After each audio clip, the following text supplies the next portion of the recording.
Okay. First question is the most important. Do Wait, British wait, wait, people wait. really drink tea?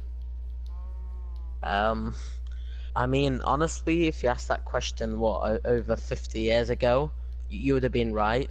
But statistically wise, statistically speaking, um, coffee is more of a popular beverage, a hot beverage, than tea nowadays. If anything, India is now the world's largest tea exporter. So, Millennials. Disappointed. we do drink tea, but not as much as people say. It's a stereotype. Yep. Yeah, basically. Okay, what was my real, actual important questions? I need to check again.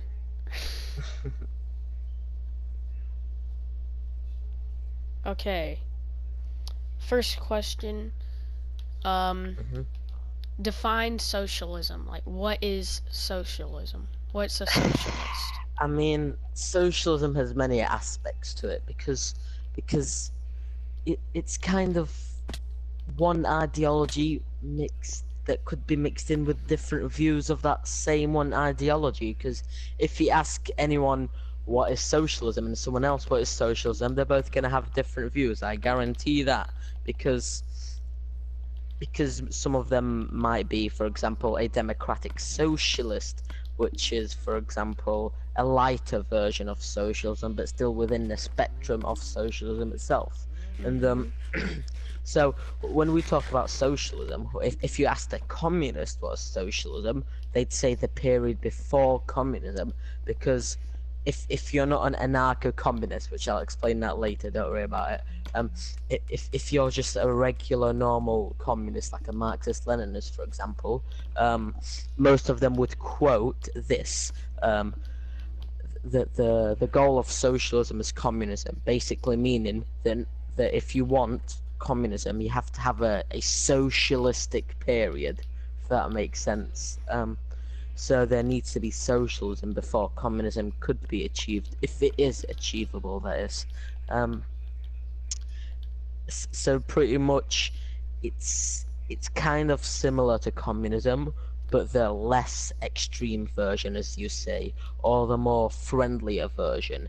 It takes on tackling capitalism still, like communism does, but it doesn't go to the same extent. And it more believes in, oh, let's reform capitalism rather than completely remove it, which is also an aspect of social democracy. But yeah. Alright, thanks for that. Next question is. Where is it? Oh, yeah. What about socialism do you like? Why are you a socialist? What do you think?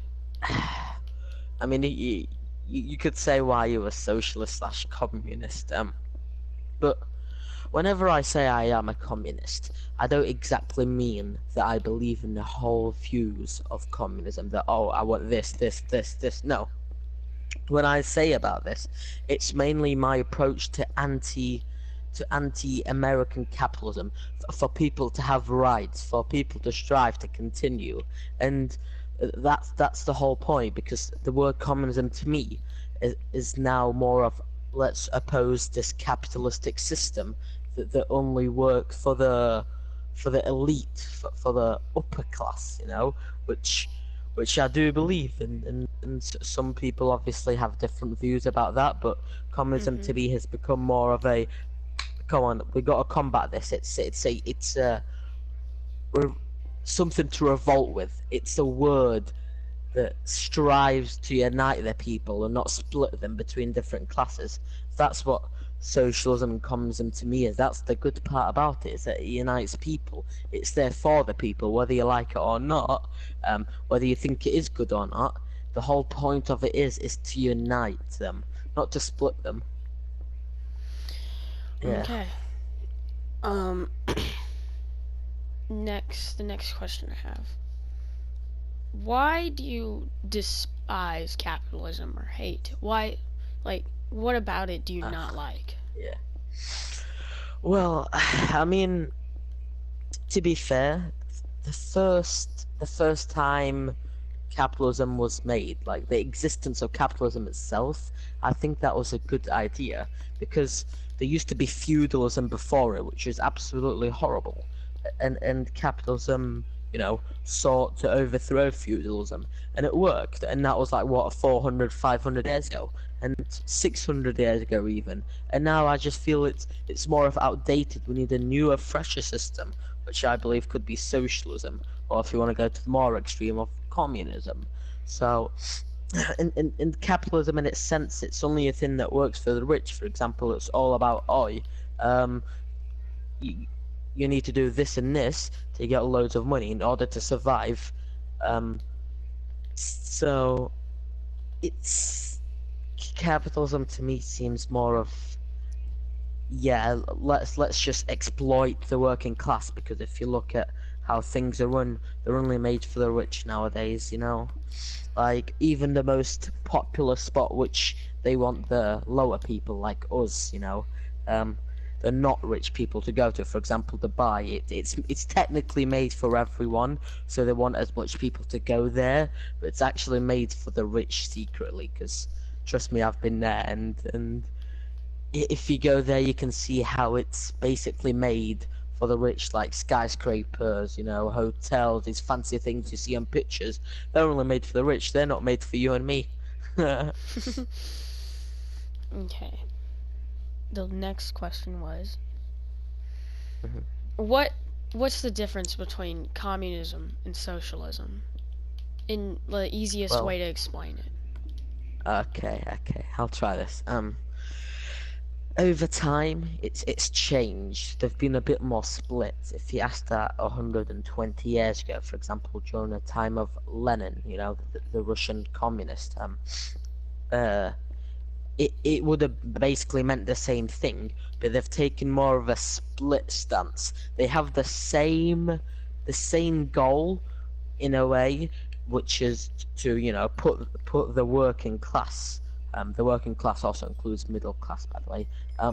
Well, in our definition, and to unite the majority against the minority, which being the 1% that we can see that runs the world with their power, corruption, and wealth, and that's their goals. But communism is more of a extreme version per se. It's more of the thing that you want but you can't get because it's gonna be too hard, or you're just gonna waste too much time on it. Okay. Yeah. Um, Hope I explained that simple enough. yes, my mind totally comprehended that. Anyways, next question. Would Mm. you say, are you more of a extreme socialist, meaning are you more towards the communist, or are you more towards like moderate socialism, like, Ooh. That's a different one. That's a yeah. difficult one, sorry. And if you don't feel comfortable with it, you don't have to answer. No, it's alright, it's alright.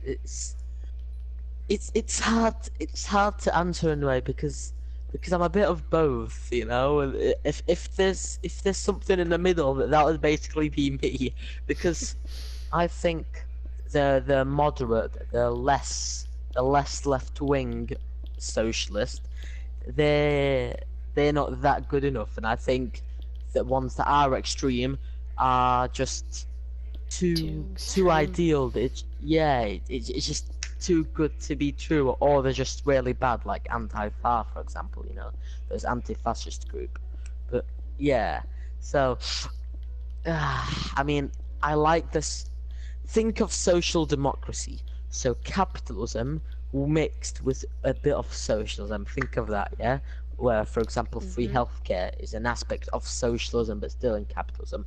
For example, that would technically be social democracy. Think of that as an example, yeah?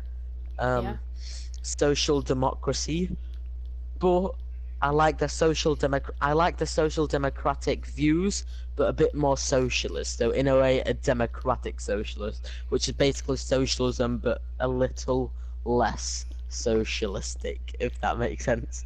Yeah. Yeah. Well, I've run out of questions. I gotta think. You can ask anything. Um, I don't mind. okay. This is this question. It's gonna pull out our Americans out here. Why? What about America do you not like per se? All right, everything.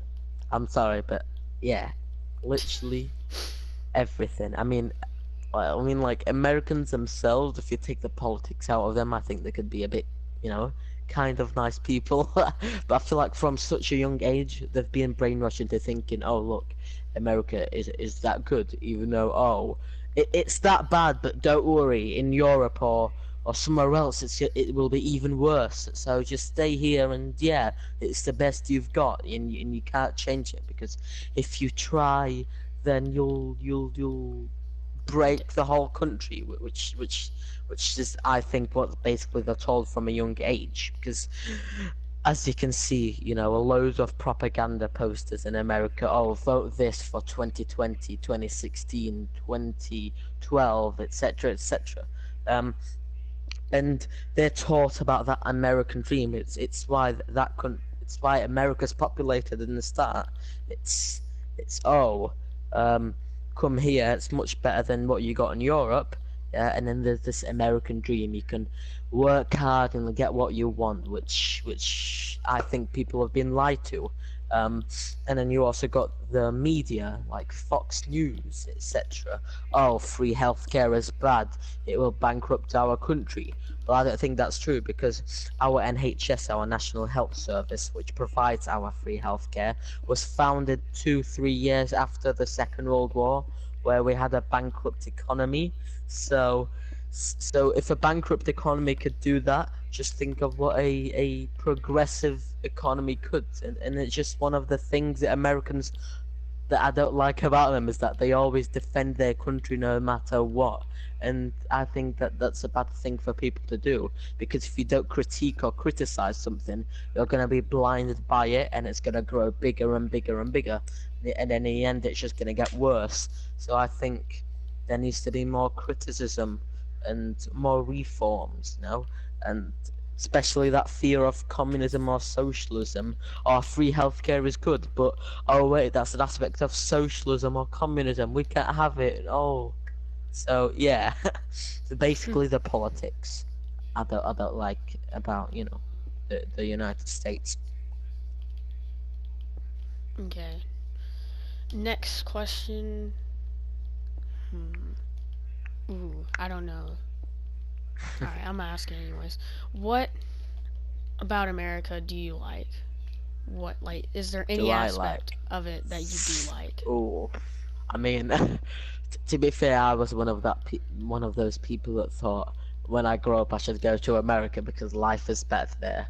But now that I've actually grown up, I've changed away from that, so it's a bit hard to answer in that sense. But I mean, I mean, this one's difficult because America's such a big country. You can't just generalize it all in one. It's what the fifth largest country or something, and it's the same size of China technically, but with a lower population. And so I mean, this one's a difficult one, honestly. I mean, you have things like New York and Times Square, which look absolutely amazing, but then you hear all the noises and the crowds, and it bumps your head. And you also got San Francisco, for example, which is beautiful. It's enrichment, but yeah, I mean, you also have Miami, Miami Beach, etc., where a lot of people love to go to, and that's one of the aspects that I think is basically made to fool people to thinking, oh, anyone could go there, but it's actually just made for the rich. If you're rich, you go there. If you're not, you're probably just gonna look at it from a photo. But so in America, it's hard because you also got that gun. You have gun freedom, as people like to call it, which is to me just sounds like another word for saying, oh, I can shoot up a school for free. Um, so it's hard when you don't like the politics of it and it's such a large country. I mean, most Americans don't even know what the outside world is like because they're far away from the rest of the world. You know, the only country they usually go to is either Canada or that's about it. Because no one really likes Mexico. But answer this question. Answer this question for me then. Have you ever traveled outside of the US? I'm afraid to say I have not. I've traveled to other Yeah, and that's states. most. That Yeah, counts. that's basically most Americans in general. Most Americans don't even have a passport because they don't really need one. Their country is massive enough that they can just go to a different state and it would feel like a different country. This is true. So yeah, so that question is difficult per se. I think that's all the questions for this one. We could do more in the Mhm. future, maybe. I don't know. But it All right. was nice getting to know what other people think. Thank you. Thank you for answering the questions. And I Mhm. guess that'll be it for this Q&A.